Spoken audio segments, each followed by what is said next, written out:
Live from the Now Media Newsroom. Elon Musk has even chimed in on this. It's a man who raped a 3-month-old baby who was a teenager at the time and drowned a 3-year-old, was given breast implants while he was in jail by the BC government, and then moved into the female prison because of, he's transitioning, and then assaulted a woman in the women's penitentiary. And then this you can go look it on the internet there, and this guy went in there to confront the NDP on it, and then he was talking to them about it, and they said in the office he went to, he asked for meetings, they wouldn't give him a meeting, so he just went to the office. And then they said that they felt unsafe talking to him because he didn't see it their way. It's too strange. It's almost too strange to believe, isn't it? It's just so strange in British Columbia. British Columbia, it has to be, and I'm not exaggerating it has to be one of the weirdest places on the planet, in terms of, and when I say BC, I really mean Vancouver, Victoria. Just in terms of like social attitudes and the sort of thing that goes on there. I mean, what the hell? What do you think about if you're in a male jail, in a male population, and you're sentenced for life? I don't know what your sentence is. And you could if you could go into your life's already basically done. You're in jail forever. If you could just get breast implants so that you can move into the female jail, what would you do? Yeah, I mean, much less likely to get beat up by women than men, I suppose. So you'd probably be safer. Plus, you might get some, Well, bit of that. I mean, that's certainly gone on in.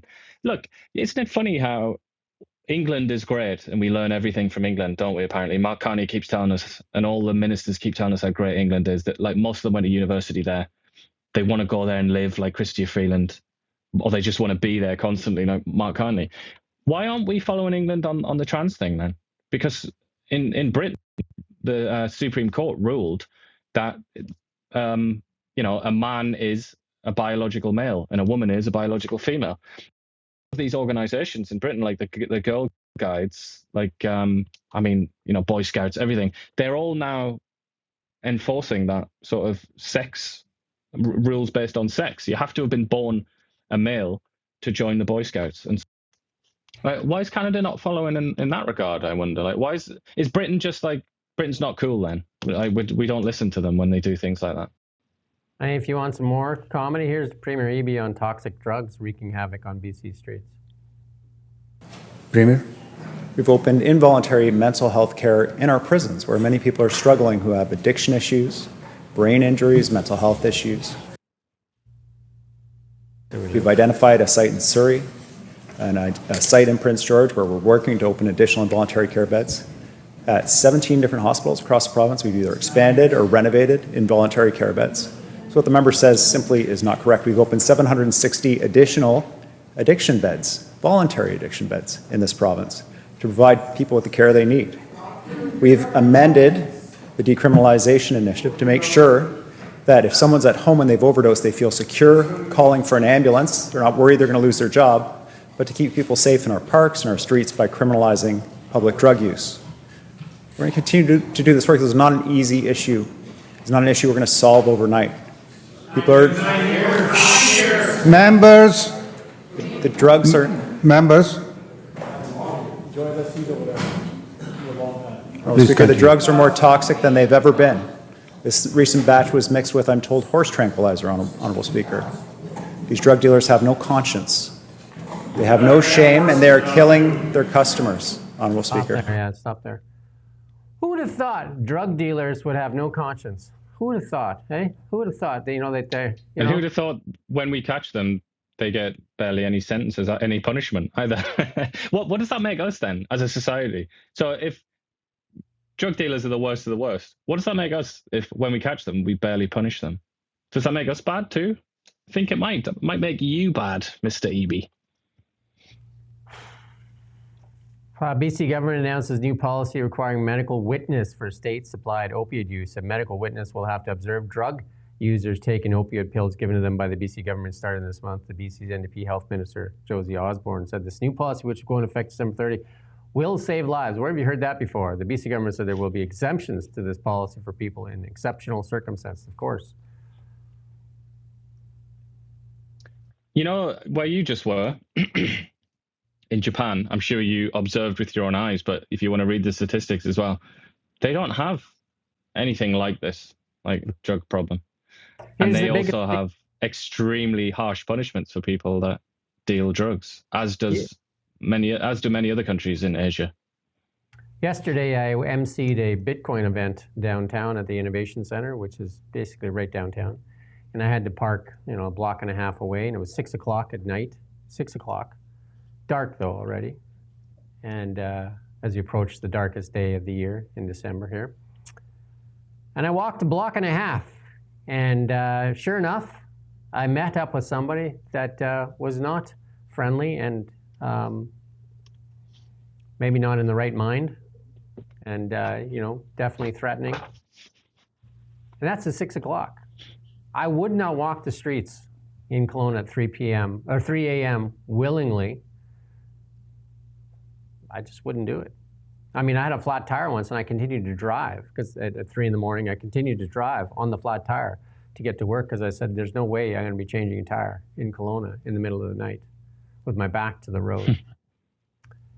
In Tokyo, I went out almost every night for a walk at 3 a.m. because that's what time I get up at 3 a.m. I went out and walk in different areas of Tokyo, all by myself at 3 a.m. and felt no fear whatsoever.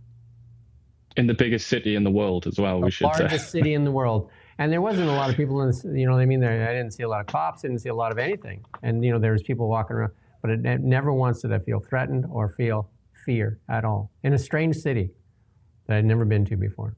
And I went to different areas of the city. I just didn't, walk around the hotel. I went through areas that were full of tiny shops and stuff like that. But I wouldn't People do say that the same thing about Dubai as well. I mean, my parents are in Southeast Asia now, and I've been there, and I felt the same. Even like relatively, definitely poor countries like Laos. I remember walking around Luang Prabang, and it was just like, it's just fine. Really late at night. I mean, to a very great extent, this situation we're in is a choice. It's optional. Policies. It's what we tolerate. It's our policies. And here's some more bad news for British Columbia. Another BC pulp mill permanently shutting down. Devastating news in this community. And that's the Crofton. 350 people losing their jobs. Again, those are tough jobs to lose. Tough to replace. Those are good jobs. Those are, people buy trucks and they buy houses and build families with those jobs. And they're not easily transferable. And, you're going to have, David Eby or Melanie Jolie, strawman Trump on this stuff. BC's forest industry was in shambles long before Donald Trump was elected. This is on the BC NDP. Well, certainly they've been criticized enough, haven't they, by people in the industry for not making enough trees available, which, as we've said so many times, is just almost impossible to believe. Next slide there too, and it's just they basically, and that's in the Cowichan Valley there, the Crofton Mill shutting down permanently. Lots of people. I mean, I know lots of people that work in the forest industry. I worked as a 16-year-old. I started full time in the mill and worked as pulling on boards on the green chain is one of the things I did, and I later worked in a mill in northern Alberta. High level, actually. That's a lot of jobs and a lot of pain for a lot of people. And no amount of standing there posturing is going to make a difference, right?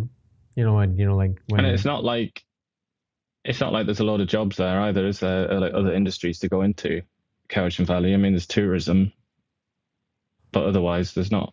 It's not like you can just drift into another job. And I was going to play the clip by Adrian Dix, but what's the point? They just say nonsense that means nothing. Means nothing. We don't just report the news. We live here too. We're your neighbors, bringing you stories that matter to all of us. No government funding, no outside influence. Kelowna Now, local, independent. News you can trust.